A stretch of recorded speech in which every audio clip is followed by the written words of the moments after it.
एक बार फिर से आपका सलैया साहित्य संसार में आपका स्वागत है।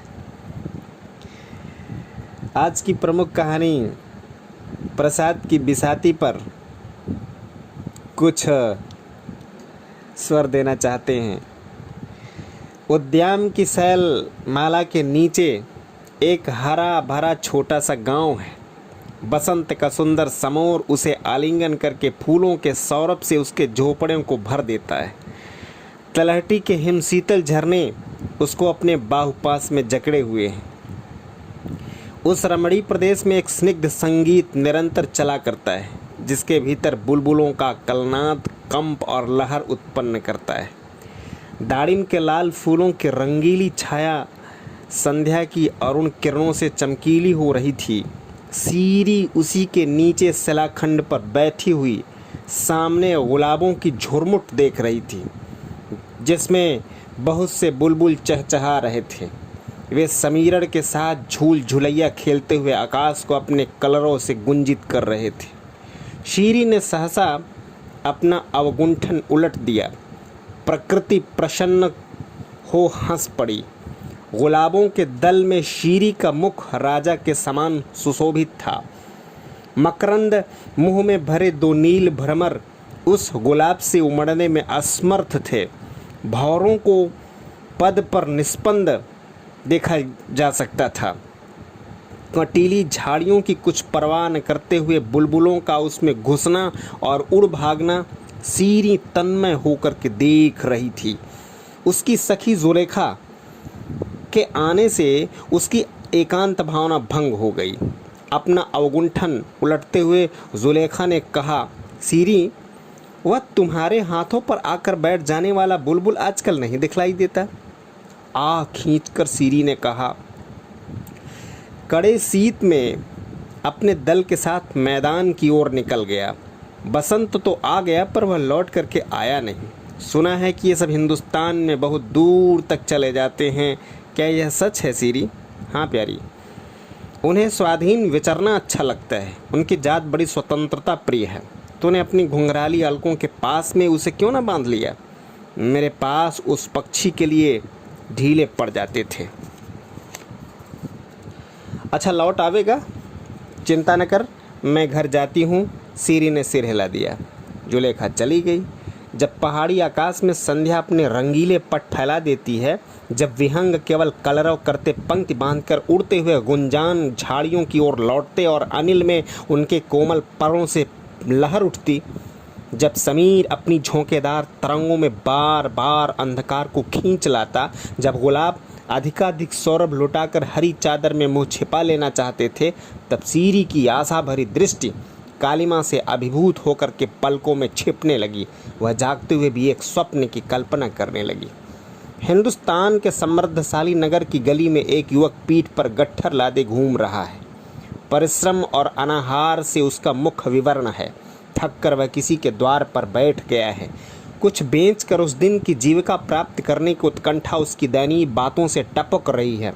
परंतु वह गृहस्थ कहता है, तुम्हें उधार देना हो तो दो, नहीं तो अपनी गठरी उठाओ, समझे आगा? युवक कहता है, मुझे उधार देने की सामर्थ्य नहीं, तो मुझे भी कुछ नहीं चाहिए।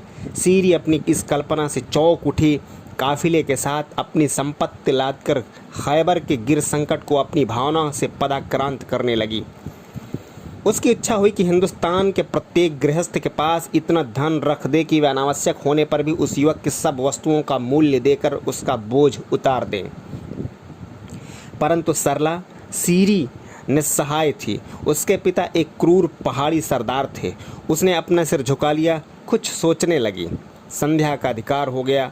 कलरव बंद हुआ। शीरी की सांसों के सभान समीर की गति अवरुद्ध हो उठी। उसकी पीठ शिला से टिक गई। दासी ने आकर उसको प्रकृतिस्थ किया।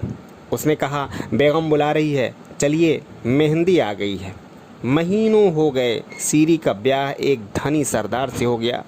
झरने के किनारे शीरी के बाग में सवरी खिंची है। पवन अपने एक एक थपेड़े में सैकड़ों फूलों को रुला देता है। मधुधारा बहने लगती है। बुलबुल उसकी निर्दयता पर क्रंदन करने लगते हैं। सीरी सब सहन करती रही। सरदार का मुख उत्साहपूर्ण था। सब होने पर भी कुछ वह सुंदर प्रभात था। एक दुर्बल और लंबा युवक पीठ पर गट्ठर लादे सामने आकर बैठ गया। सीरी ने उसे देखा, पर वह किसी ओर देखता नहीं, अपना सामान खोलकर सजाने लगा। सरदार अपनी प्रेयसी को उपहार देने के लिए कांच की प्याली और काश्मीरी सामान छांटने लगा। सीरी चुपचाप थी। उसके हृदय कानन में कलरवों का क्रंदन हो रहा था।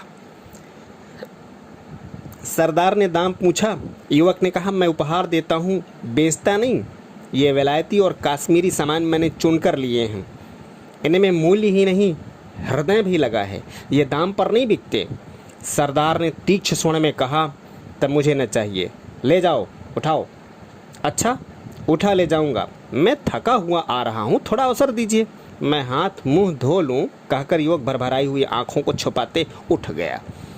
सरदार ने समझा झरने की ओर गया होगा। विलंब हुआ, पर वह न आया। गहरी चोट और निर्मम व्यथा को वहन करते कलेजा हाथ से पकड़े हुए सीरी गुलाब की झाड़ियों की ओर देखने लगी, परंतु उसकी आंसू भरी आंखों को कुछ न सूझता। सरदार ने प्रेम से उसकी पीठ पर हाथ रखकर पूछा, क्या देख रही हो? एक मेरा पालतू बुलबुल शीत में हिंदुस्तान की ओर चला गया था।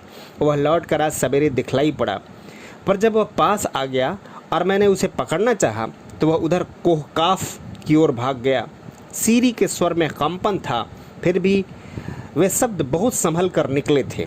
सरदार ने हंसकर कहा, फूल को बुलबुल की खोज, आश्चर्य है। बिसाती अपना सामान छोड़ दिया और फिर लौट कर नहीं आया।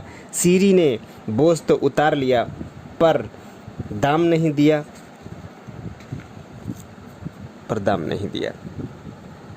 जय हिंद, जय भारत।